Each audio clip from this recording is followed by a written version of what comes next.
আজকের রেসিপি নিয়ে চলে এসেছি। আজকের রেসিপি খুব তাড়াহুড়োর মধ্যে আমি শেষ করেছি।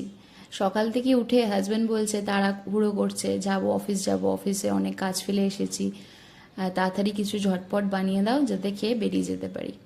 মানে ঝটপট কি বানাবো রে বাবা, যে সকালে কিছুই আমার রেডি নেই, কিছুই কাটাকুটি নেই, আমি কি বানাবো সকাল সকাল এত। তো আমি তাও দেখলাম, একটু ফ্রিজে দেখলাম চিংড়ি মাছ আছে, রুই মাছ কিছু নেই, চিংড়ি মাছ অল্প পড়ে আছে, আর ভেজিটেবল ট্রেতে আছে কিছু সবজি। ভাবলাম কি সবজি দিয়ে বানাবো, প্রথমে ভাবলাম চিংড়ি মাছ দিয়ে আলু দিয়ে বানিয়ে দিই। তো আমি ভাবলাম শুধু আলু দিয়ে বানাবো, কিছু ভেজিটেবল দেবো না। তো তারপরে খুঁজে খাঁজে দেখলাম একটু ঢ্যাঁড়স আছে, ওই 500 গ্রামের মতো ঢ্যাঁড়স এনে ছিল, সেটা আর করে হয়ে ওঠেনে। অনেক সময় ভাজা ভাজা করি, না হলে কোনো চচ্চড়ি করি বা কিছু করি, সে এবারে কিছু করা হয়নি, তো ভাগ্যিস করিনি।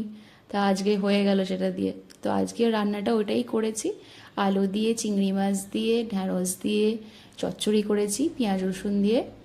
আর তার সাথে রেখেছি মুগ আর মসুর দিয়ে ডাল, ওই জিরে আর লঙ্কা দিয়ে ফোড়ন দিয়েছি।